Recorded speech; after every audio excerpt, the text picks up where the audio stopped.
Muy buena vida, visitante del Museo Diógenes y lector o lectora de la biblioteca de la mierda mental. Te traigo hoy un episodio casi de urgencia porque me he acordado de otra cosa. Ha venido a mi parabrisas otra de estas fichas del cajón de Apu, de las fichas agujereadas, sobre esta mierda mental y cosas que a uno le vienen a la cabeza y que puede ser que no todo el mundo recuerde o que estén en el fondo, en ese fondo de la memoria que hay que rebañar de vez en cuando, hay que remover como si fuera una botella en la que te has preparado tu leche con colacao y la dejas 10 minutos y se te asuela, se te va todo al fondo y la leche se queda más blanca que los dientes de un modelo. En este momento vamos a rebañar otra vez ese fondo, vamos a poner boca abajo la botella, vamos a agitar la madre de la sidra y vamos a ver qué tenemos aquí. Y hoy os traigo lo que ahora llaman los fans del cómic americano una IP, estos cinéfilos, estos creadores de contenidos en los que tanto, claro, porque ya no, ¿qué dices?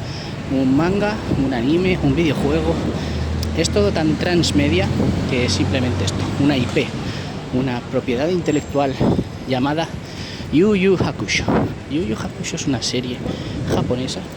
Por el nombre habréis deducido que no es ni georgiana ni turca, por ejemplo. Es una serie japonesa basada en un manga, como prácticamente todo, porque el formato suele ser este. Existe una idea, hay unos dibujantes que crean una historia, muchas veces son la misma persona, el dibujante o la dibujante, y quien crea la historia, entonces desarrollan esa idea en forma de cómic, en forma de manga, y se publica normalmente en las páginas. Suele ser semanal, pero bueno, hay revistas que son mensuales, hay un poco de todo, lo normal es que sea semanal. Se publican en las páginas de una revista. Las revistas, si no las habéis visto nunca, pues podéis buscar en imágenes en algún buscador, pues como es, pues por ejemplo, la Shonen Jump, que es una muy conocida, o cualquier otra. Buscad revistas, publicación manga, encontraréis que son pues unos tomos que comparten historias, que comparten espacio o varias historias. Por ejemplo, en un mismo tomo, me lo invento porque esto no sé si ha llegado a pasar en la historia, abres y pues de la página 3 a la 23 hay un capítulo, un episodio de Dragon Ball, por ejemplo, de la página 24 a la 44 Angelic Layer, por ejemplo, de la 45 a la 65 tienes un capítulo nuevo de Naruto Shippuden, yo que sé, por decir algo, ¿vale?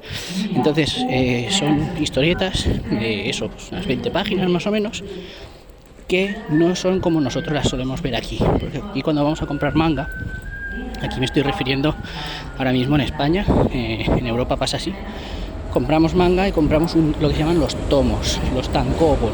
En Japón a veces se crean, para allí es como una edición más coleccionista o una edición más para alguien que no está siguiendo la serie y quiere tenerlo todo al final, la estás siguiendo, te la vas leyendo de la revista.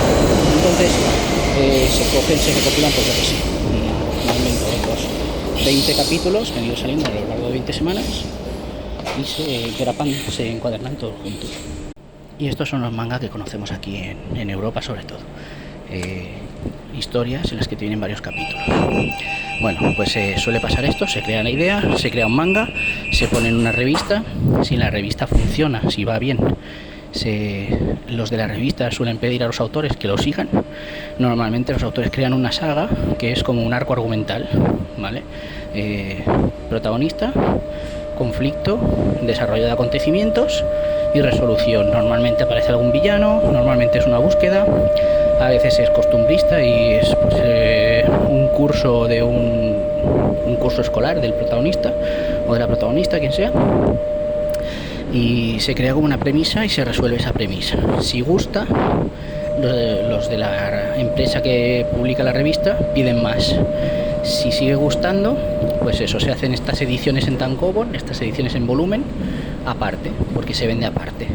Entonces ya empieza eso a crecer en forma de, se vende también merchandising, aparecen imágenes de esta propiedad intelectual, de este concepto, de esta premisa, en salones del manga, en salones del cómic. La gente lo empieza, no sé, se pone fondos de pantalla, cosas así. Si gusta mucho, se adapta a serie de animación. Esto es algo que normalmente funciona muy bien porque el salto, a no ser que se haga una cosa desastrosa, el salto de manga a anime, a serie de animación, suele ser una cosa muy fluida. No digo que sea fácil, pero sí que es verdad que ya los propios mangas, cuando los lees, son muy cinéticos, son muy cinemáticos. Los personajes son muy expresivos todo el rato. Hay viñetas en las que se muestran fingiendo movimiento o simulando movimiento o recreando movimiento. La única diferencia es el color. Normalmente todas las páginas son en blanco y negro. Si es muy buena o muy conocida la historia, muchas veces se pone una portada o un par de páginas, a veces son la primera y la segunda, a veces las centrales o a veces las finales, en color.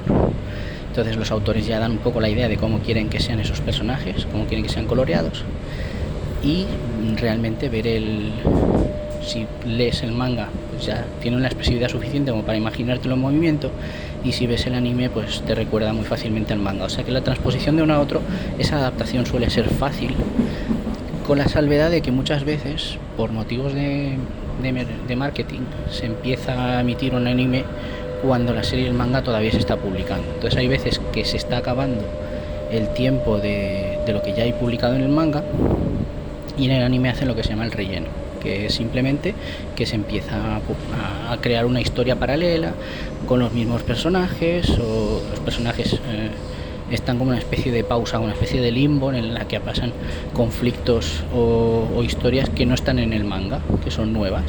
Entonces se empiezan a alargar, digamos. Se le llama el relleno por eso, porque se están alargando de alguna manera para darle tiempo a que la historia principal, que se supone que es la que los autores han pensado que son las del manga, se desarrollen.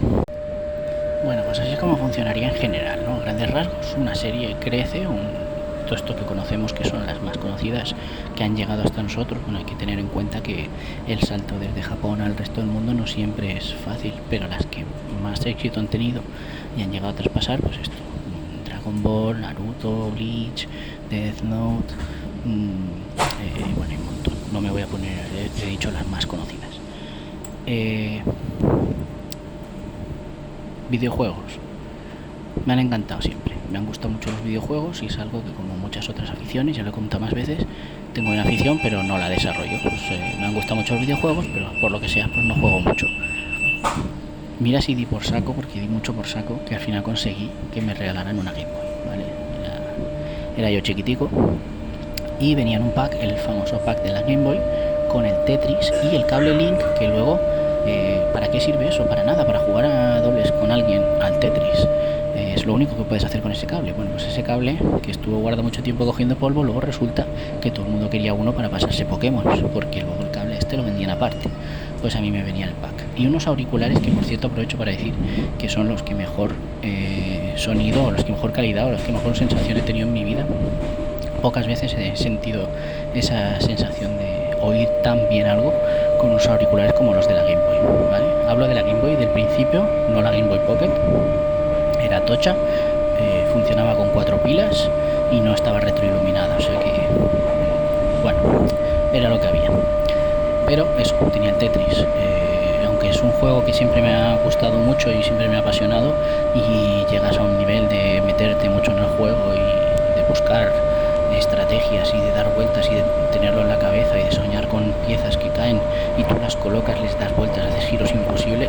Llega un momento que el Tetris da para lo que da, aunque te pongas en modo difícil, aunque te pongas en modo el tipo de juego en el que había piezas y tienes que ir eliminándolas, bueno, daba igual. Llega un momento que te cansas, ¿no? Entonces, una de las vueltas y vueltas que fui dando era intentar conseguir algún juego de plataformas que me motivase un poquito más, y dije, bueno, pues uno de los que tenía muy buena fama en aquel momento era el Super Mario Land 2. Conseguí el Super Mario Land. Bueno, ¿qué le vamos a hacer? No tiene nada que ver. al cabo de un tiempo venga a dar por saco con el Super Mario Land 2, quiero decir, y conseguí el Daniel el Travieso. Tampoco tiene nada que ver, pero bueno. Y obviamente ni Super Mario Land 1 ni Daniel el Travieso tenían nada que ver con Super Mario Land 2, que era un juegazo. Pero bueno, pude jugar de todas formas porque me lo prestaron y estaba bastante bien. Y ya hubo un día que por méritos académicos varios me dijeron, venga, sí, te vamos a comprar el juego que tú quieras y tal, venga, pues y dije, bueno, pues ya de esta no pasa. Ahora yo quiero la continuación, que le pusieron de título comercial Super Mario Land 3, pero nunca lo fue, que era el Wario Land. No tenía un juego que no tenía nada que ver, pero era muy, no sé, muy distinto y me llamaba mucho la atención. Estaba muy bien, la verdad.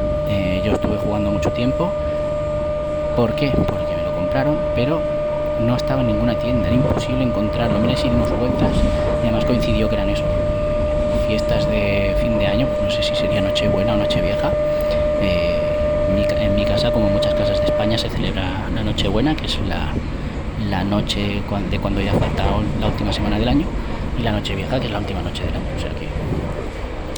Pero mira que dimos vueltas, yo no sé qué pasaba, y esto que se acercaba para de cerrar, no había sitios donde... Y por casualidad pues pasamos por un fotógrafo que había cerca de casa, que en el escaparate tenía juegos de la Game Boy, y digo, bueno, vamos a probar. Y entramos y encontramos un juego de la Game Boy que yo en aquel momento no los conocía, pero eran 106 juegos en uno. 106 mis narices, porque luego no había tantos, o sea, la mayoría estaban repetidos, muchos de ellos estaban repetidos con otros nombres, y muchos de ellos simplemente ni siquiera funcionaban. O sea, tú le dabas y eso no abría nada. Creo recordar que la mayoría sí se abrían, o sea que no es que fuera aquello un desastre, la mayoría sí que se abrían, pero bueno, 106 no había ni de coña. El más importante, el primero que estaba arriba de todo, que era la portada, que por eso lo compré, era este, Wario Land. Y la verdad que bueno, valió la pena, estaba muy bien, el juego era muy interesante y muy jugable. Y luego quiero añadir también que luego he probado el Wario Land 2 y me gusta mucho el concepto que tiene, que es un concepto que se podría haber explicado en muchos más juegos. Supongo que depende también de la memoria del cartucho. Y es que el Wario Land 2 realmente no te puedes morir. O sea, si te pasa algo que sería como la muerte del personaje, en realidad lo que hace es que te hace volver atrás y sigues otra vez. Pero bueno, o sea, está muy bien, porque no tienes esa sensación de tener que volver a empezarlo todo, que es, yo creo, lo que llega un momento que te desespera de un juego. Y no sé si es un mecanismo para evitar que los jugadores se envicien mucho rato, que es un mecanismo de desesperarte porque te han matado y tienes que volver a empezar, que a veces pasa. Pues bueno, me pongo a jugar con el Wario Land, que era la atracción principal de ese cartucho. Hay que decir también que el otro inconveniente de estos cartuchos, aparte de que no tenía tantos juegos como anunciaba tener, porque es mentira, luego resulta que también, no sé si por memoria del cartucho que no podías guardar, así que nunca llegué a pasar del segundo al tercer mundo en el Wario Land, porque era imposible, eran larguísimos. Entonces claro, aunque tenía un truco y me ponía vidas pues infinitas prácticamente, porque me ponía 99 y nunca me mataban. Había un truco vimos un vecino y yo en una revista, que con una combinación bastante sencilla de teclas podías cambiarte de todo, de gorro, que era el poder que tenía, podías cambiarte las vidas, las monedas, lo que tú quisieras, y estaba muy bien, la verdad. El cartucho lo que tenía es que daba igual cuánto avanzases, al apagar la consola se borraba todo. Una vez, creo que fue después de pasar del segundo mundo al tercero, me tuve durante un tiempo guardada la partida, pero no era entera tampoco, o sea, ni siquiera era toda la partida. Así que bueno, tenía un cartucho que decía tener 106 juegos, no eran 106, pero eran bastantes. Y bueno, pues había pues varios. Estaba el Tetris, yo busqué y ponía Street Fighter, y en aquel momento no existía ningún Street Fighter real para la Game Boy. Era un juego que no tenía nada que ver, era un juego japonés. Había uno que era el Bubblegum, no sé qué, que era tú llevabas a un fantasma que iba soplando una burbuja de chicle para que tenías que hacerla cruzar para que no se explotase. Había uno que se llamaba Otelo, que era como un reversi. Había muchos juegos muy variados. El Doctor Mario, creo que estaba también el Mario Land. Bueno, había un montón. Y un montón de juegos japoneses, que eran típicos juegos de mesa o juegos de puzzles o de plataformas, pero muy sencillos. Era todo muy variado. Y uno de ellos se llamaba Demon Fighter. Y yo con ese me pasaba las horas muertas, porque tenía un montón de... Estaba todo en japonés, obviamente. Yo por aquel entonces no tenía ni idea de japonés. Ahora tampoco es que sepa mucho, pero por lo menos podía haber leído algunos rótulos o algo así. Pero en aquel momento yo iba a ensayo y error. O sea, tú ibas dando ok, le das a la A a todo. Si va bien, bien. Y si has hecho algo que no te gusta, pues apagas la consola y vuelves a empezar. Y si yo qué sé, antes le diste a la A en algún momento que no sé qué, pues tú ahora no le das o eliges la otra opción y ya está, es ir probando. Me hacía mucha gracia por los personajes. Claro, yo no podía conocer el trasfondo de la historia, pero mi hermano y yo, que éramos los que jugábamos, les poníamos motes a los personajes. No había forma de leer los nombres, no había forma de saber qué hacían, no había forma de saber de dónde salían, pues les poníamos motes. El chiquillo, la bajita, la del látigo, la de los colmillos, la viejita, la viejecilla, bueno, vas inventándote cosas. Y era prácticamente, una especie de Street Fighter, simplemente tenías era una arena, un ring. Eran combates en los que no podías salir del ring durante más de, creo que eran 5 segundos. Tu barra de vida, cada personaje sus armas. No sé por qué, pero siempre partías con el primero, que era un chiquillo con el pelo corto, que no tenía armas ni tenía nada, no sé para qué. Hubo una vez que estaba yo muy desesperado y dándole a todos los botones, al final lanzó una especie de magia o algo así, que dije, bueno, eso te has llevado, creo que no volví a hacerlo nunca más. Y así, algunos pues tenían una vara, que digo, míralo, el de la vara, ya puede ir a coger aceituna. Otro tenía un látigo, había uno que estaba amazadísimo, que te daba y te reventaba. Y luego pues después había minijuegos que podías recoger premios que caían y cosas así. Entonces había una brujita que estaba sentada en una escoba. Había seres mitológicos de estos japoneses, pues demonietes con los cuernos, no sé qué, una cosa muy graciosa. Claro, como te he dicho en el inicio del episodio, ya sabes que estoy hablando de Yu Yu Hakusho, pero yo no lo sabía. En aquel momento no había llegado prácticamente a España. No sé si en algún lado se vendía el manga. El anime creo que no estaba licenciado. Y un día en un salón del manga estábamos pues unos amigos, mi hermano y yo, y veo un disco de música. Digo, ¿qué es esto? Y eran ellos. Digo, estos son los personajes de ese videojuego. Digo, o sea que eso tiene el videojuego. No era un videojuego, claro, en mi mente, nuestra mente, ese videojuego era una cosa que habían hecho piratilla para Game Boy, para meterla ahí, para rellenar y con tu pan te lo comas. Pero no, eso estaba ahí. Y parece que eso tenía una historia, que tenía un lore. Había un disco de música con unos personajes. Entonces ya los pudimos ver a color, porque nos costó reconocerlos. Claro, en la pantalla de la Game Boy, que era todo en verde y negro. No en blanco y negro, no, en verde y negro. Y ya los vimos ahí, empezamos a reconocer, míralo, si está la viejecita, mira, el del látigo, no sé qué, no sé cuántos. Y ya los fuimos viendo todos. Y mira, nos guste o no, pues pillamos el disco y ya está. Como en aquella época nos estaba dando por escuchar música de animes y tal, videojuegos japoneses, pues nos lo compramos y aquello estaba sonando día y noche. Y claro, con el libreto todo en japonés, pero más o menos ahí, pegándonos, íbamos entendiendo un poco la letra. Más que entenderla no, se nos iba quedando, entonces pues aquello lo traíamos día y noche. Y ya no sé si fue un año o dos después de aquello, empezó a emitirse en la tele prácticamente. Creo que por aquel entonces todavía existía el canal 3XL, el canal K3, no sé si estaba en el programa contenedor 3XL en catalán, y ahí empezaron, y entonces se emitía en catalán, y era una serie, claro, ya para aquel momento que empezó a emitirse aquí en España, pues la imagen ya quedaba un poco, a mi parecer, un poquito anticuada, porque se nota que eran unos dibujos de mediados de los 90, pues supongo que aprovechando ese tirón que tenía en aquel momento Dragon Ball y que tenían otros shonens así de este mismo género, pues salió. Y pues lo típico, la historia mezcla un poquito también como Dragon Ball el folclore japonés con una estética un poco más occidental, más noventera. La historia es muy curiosa y me recuerda mucho, yo creo que, no sé si el autor se habrá basado en ella, pero se parece mucho a Bleach al principio.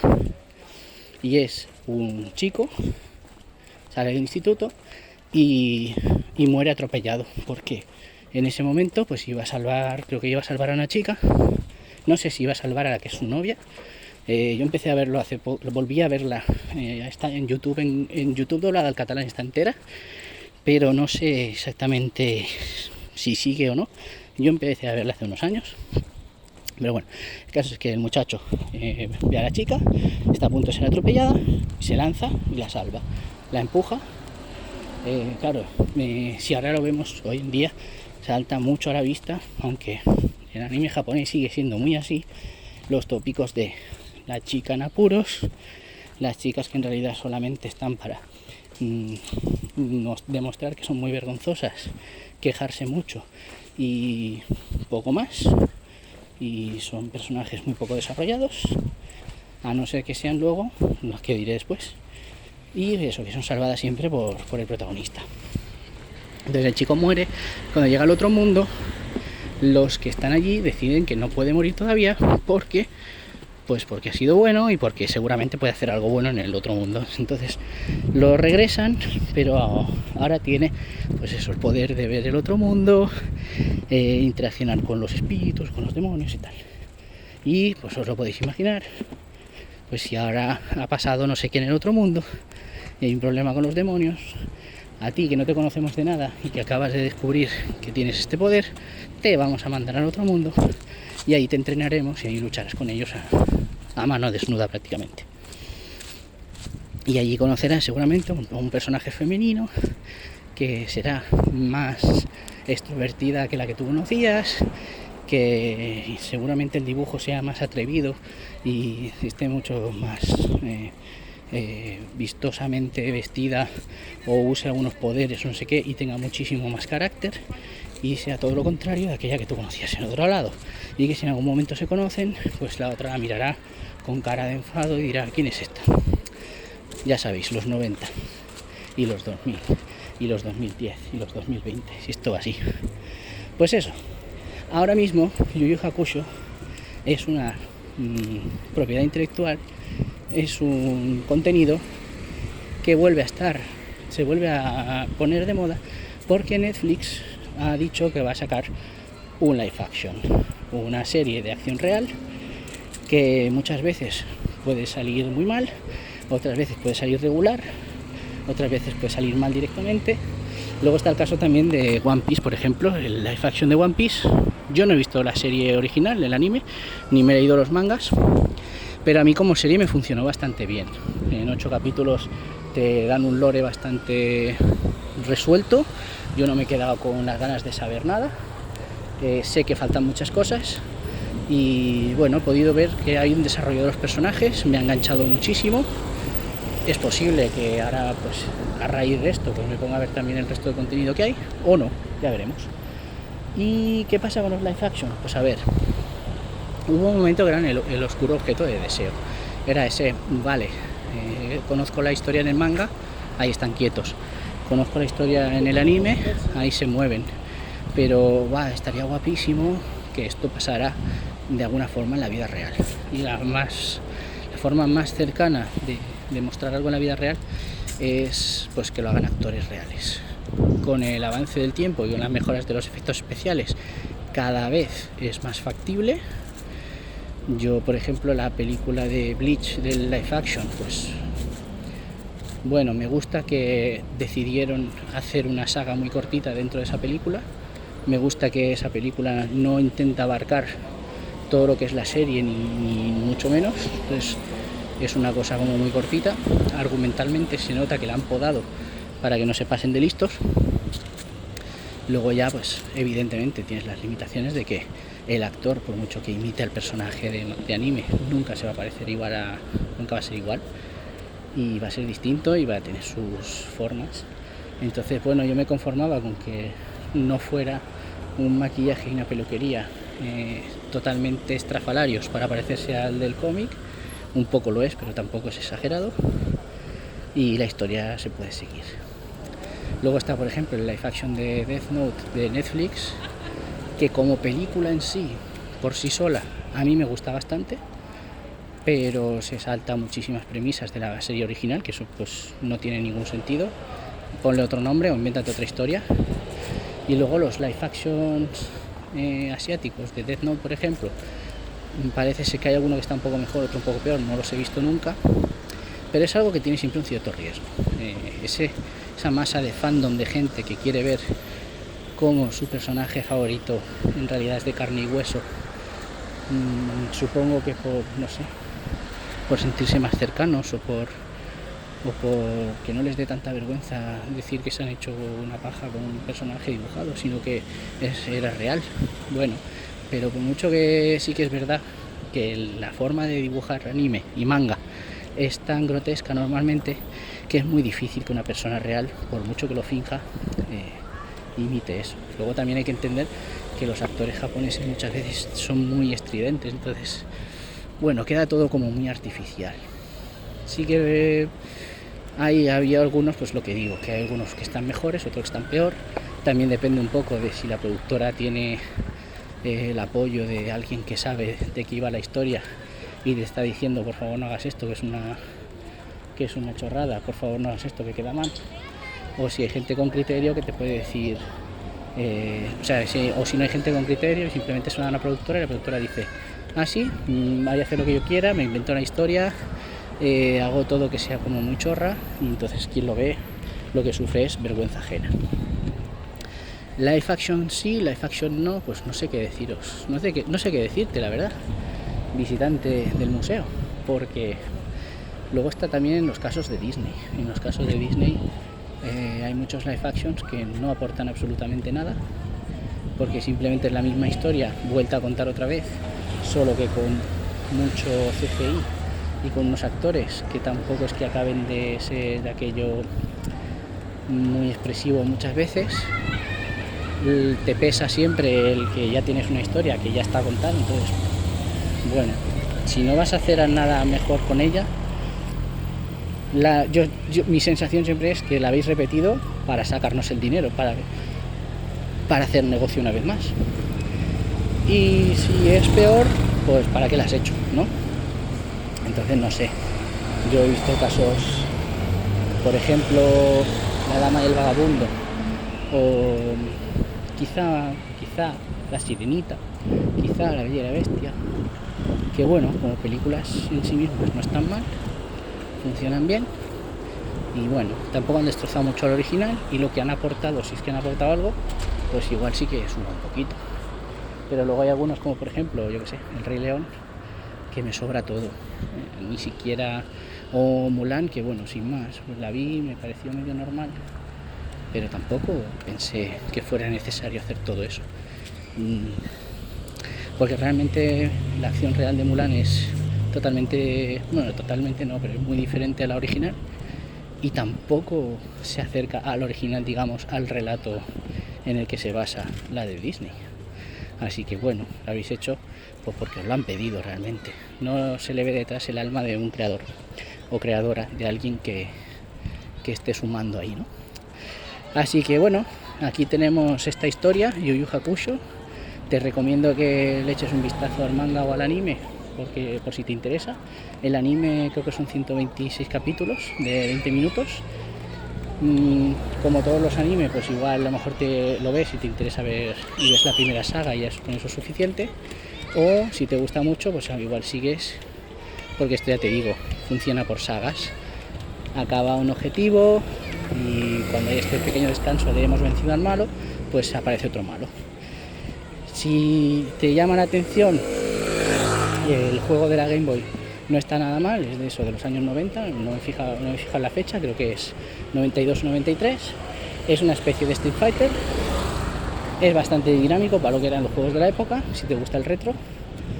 Y muchas gracias por escuchar una vez más, porque hoy ha sido muy especial. Hoy no he hablado solamente de una franquicia, sino que he tocado todos los palos. Cuéntame en el correo, o búscame en Telegram, o en las redes sociales, ya lo ves aquí abajo, si te ha gustado, si no te ha gustado también, y cuéntame alguna cosa de estas que recuerdes que te gustaría que saliese en el Museo Diógenes, o que te gustaría conocer a través de estas colecciones de mierda mental. Quiero mandar desde aquí un saludo a uno de los escuchantes que nos ha traído un poquito de mierda mental, que es el programazo presentado por el ínclito Emilio Aragón, gran payaso, mejor persona y muchísimo mejor actor todavía. Y sé de lo que hablo porque me acabo de comer las 9 temporadas de Médico de Familia, que es Emilio Aragón, como ya he dicho, y que es un programa titulado Saque Bola. Nos lo ha traído Víctor, nos ha traído el creador del diario de Argifonte, Víctor Gabriel, al que yo agradezco las interacciones. Y eso, simplemente pues no voy a comentar mucho sobre esto porque yo no lo vi en su momento. Parece ser que lo echaban en Canal Plus y en otras cadenas de la Forta, como comentaba en el episodio anterior. Y si realmente lo hubiera conocido, pues sí que daría un poco mi aporte y mi opinión. Víctor, si estás escuchando esto y quieres hacer un audio comentando aquel programa en el formato mierda mental, pues bienvenido serás a este salón, que pese al nombre que tiene, está bastante bien recogido, limpio, ordenado todo, y donde vas a disfrutar mucho con este contenido nuevo y no tan nuevo. Y a los demás, pues muchas gracias por escuchar, y eso, os animo a que hagáis como Víctor y que me traigáis vuestras fichas, que yo las clasificaré, las catalogaré y les daré un lugar donde se merecen. Un abrazaco y hasta bien pronto.